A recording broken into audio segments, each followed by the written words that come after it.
प्रेमी भाई बहनों, एक महात्मा जी थे। महात्मा जी सब छोड़ छाड़ करके और जंगल में चले गए। कहा जा करके हम जंगल में तपस्या करेंगे। अपने घर को छोड़ दिया, सब कुछ छोड़ छाड़, जमीन जायदाद छोड़ दी। 2 लंगोटी लेकर के महात्मा जी जंगल चले गए। गांव वालों ने प्रार्थना किया कि महात्मा जी हम आपकी यहीं पर झोपड़ी बना देते हैं, आप यहीं पर रुक जाओ, हम आपकी सेवा करते रहेंगे, आप भगवान का भजन करना, हमको भी आशीर्वाद देना।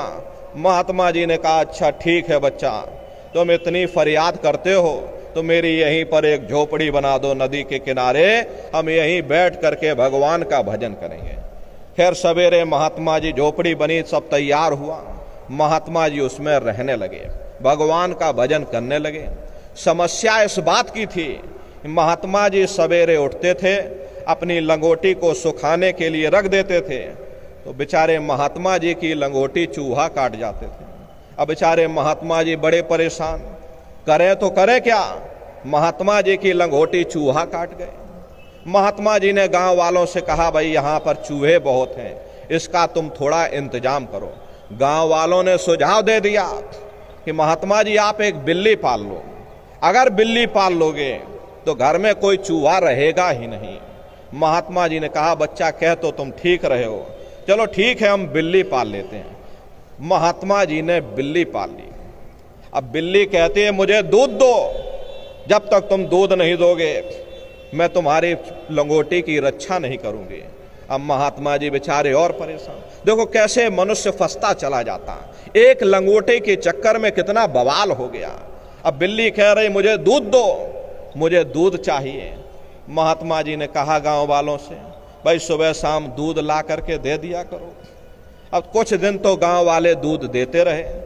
गांव वाले आखिर थक हार करके बोले महात्मन हम कब तक दूध आपको देंगे, ऐसा करो ये आप एक गाय पाल लो, अगर आप एक गाय पाल लोगे गाय दूध भी देगी, अरे आप भी पीना, बिल्ली को भी पिलाना। महात्मा जी ने कहा बच्चा तुम ठीक कह रहे हो, लाओ एक गाय ले आओ। गाय भी आ गई। अब गाय को चारा चाहिए। अब ये और परेशानी शुरू हो गई। अब बेचारे महात्मा जी पहले चारा खोक काटें, फिर चारा गाय को खिलाएं, फिर गाय दूध दे और फिर दूध बिल्ली को दे और फिर बिल्ली लंगोटी की रक्षा करे। एक लंगोटी के चक्कर में इतना बवाल महात्मा जी, यहां पर बवाल खत्म ही नहीं होते। एक लंगोटी के चक्कर में देखो इतना रायता फैल गया। प्रेमी भाई बहनों, महात्मा जी और परेशान हो गए। कहा भाई हम चारा कहां से लाएं। गांव वालों ने सुझाव दे दिया ये आप खेती बाड़ी कर लो, ये सामने जंगल में जमीन पड़ी हुई है, खेती बाड़ी करो, चारा काट लो। महात्मा जी ने कहा भाई हम भजन करें या चारा काटें, हम बड़े परेशान हो गए। गांव वालों ने सुझाव दे दिया महात्मा जी गांव में एक विधवा औरत है, वो आपकी सेवा करती रहेगी, आप उसको बुला लो अपने पास, वो चारा भी काटेगी और दूध भी दुहेगी और दूध आपको भी पिलाएगी और बिल्ली को भी पिलाएगी। महात्मा जी बोले बच्चा ठीक कह रहे हो। अब एक और विधवा औरत आ गई, तो कुछ दिन बाद गांव वालों ने कहा कि महात्मा जी इस औरत से आप शादी कर लो, क्योंकि गांव में तरह तरह की चर्चाएं चलती हैं, हमको अच्छा नहीं लगता। अब महात्मा जी बेचारे शादी कर लिए, 2-4 बच्चे भी हो गए। एक लंगोटी के चक्कर में आए थे हरि भजन को, ओटन लगे कपास। प्रेमी भाई बहनों, यही हालत जीवों की है। जीव संसार के बंधनों में इतना फंसता चला जाता, इतना उलझता चला जाता, उसे स्वयं पता नहीं चलता मेरा समय कब गुजरता जा रहा। जवानी आई बुढ़ापा आया, यह भी बीते दुख में सब दिन, वृद्ध अवस्था आई छिन छिन, धीरे धीरे ये समय गुजरता चला गया। अज्ञान अंधेरा अति घट छाया, लोक गया पर लोक गवाया, न जाने कितने युग युगांतर तक अलग अलग योनियों में भटकने के बाद तब बड़े सौभाग्य से तुम लोगों को ये मनुष्य शरीर मिला। और इसीलिए मिला कि चलो ठीक है अब की बार तुमको मौका दे रहे, तुम भजन कर लो, भक्ति कर लो, तुम अपनी जीवात्मा का कल्याण करा लो। लेकिन ना भजन किया, ना भक्ति की, ना लोक के रहे, ना परलोक के रहे, ना घर के रहे, ना घाट के रहे, यह भी बीते दुख में सब दिन, वृद्ध अवस्था आई छिन छिन, धीरे धीरे समय गुजरता चला गया और बुढ़ापे की अवस्था आ गई। अब ये इंसान बूढ़ा हो गया। अब घर में कोई बात कहता है तो यही बच्चे कच्चे नाती पोता पंती संती इसकी बात पर तवज्जो नहीं देते, कहते बूढ़ा आदमी है बोलता रहता।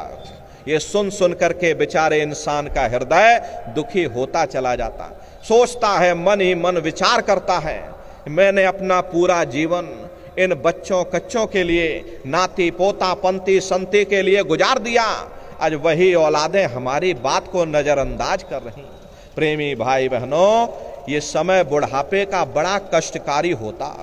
प्रेमी भाई बहनों, बड़ा ही दुख दर्दमय होता है। इंद्रियां शिथिल पड़ जाती हैं, आंख से दिखाई नहीं देता, जवान लड़खड़ाने लग जाती है, हाथ पैर कांपने लग जाते हैं, याददाश्त कायम नहीं रहती। अब जिसे खुद की सुध ना हो वो भगवान की सुध क्या करेगा। जम के दूत घेर चौफेरा, निक्षय प्राण छोड़ के डेरा। धीरे धीरे बुढ़ापे का समय गुजरता चला जाता। एक समय ऐसा आता है मौत का समय, और यमराज आते हैं, यमदूत आते हैं, अरे भाई फलाने राम सिंह तुम डेरा खाली करो, तुम्हारा समय पूरा हो गया, निकलो तुम बाहर इस किराए के मकान से। इतनी दहाड़ सुन करके प्रेमी भाई बहनों, ये जीव अचेत हो करके गिर जाता, जीवात्मा को खींच करके शरीर से बाहर कर दिया जाता, ये शरीर हमारा मिट्टी हो जाता।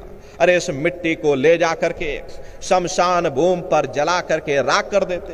ये लड़के बच्चे नाती पोता पंती संती, ये जमीन और ये जायदाद ये सब एक किनारे पड़ी हुई है। और जिस जात बिरादरी के लिए तुम लोग लड़ते और झगड़ते थे, जिस धन दौलत के पाने के लिए तुमने न जाने कितने बुरे खोटे कर्म किए, जिस मान बढ़ाई के लिए तुमने न जाने कितनी रातें जाग करके काट दी, अरे अंत समय में न जहाँ जमीन जायदाद काम आई, न बेटा बेटी काम आए, न ये धन दौलत काम आई, सब कुछ तुम्हारा ये पड़ा रह जाता। और जीवात्मा को खींच करके धर्मराज के दरबार में पेश कर दिया जाता। अरे धर्मराज तुमको सजा सुना देते, ले जाओ इनको फलाने नरक में डाल दो, क्योंकि मैंने इनको मौका दिया था। अब की बार गीता रामायण को पढ़ करके किसी संत महात्मा की खोज करके उनके बताए हुए रास्ते पर चल करके उस मालिक की भक्ति करके अपनी जीवात्मा का कल्याण करा लेना, इस उद्देश्य के लिए मैंने तुमको ये मनुष्य शरीर दिया।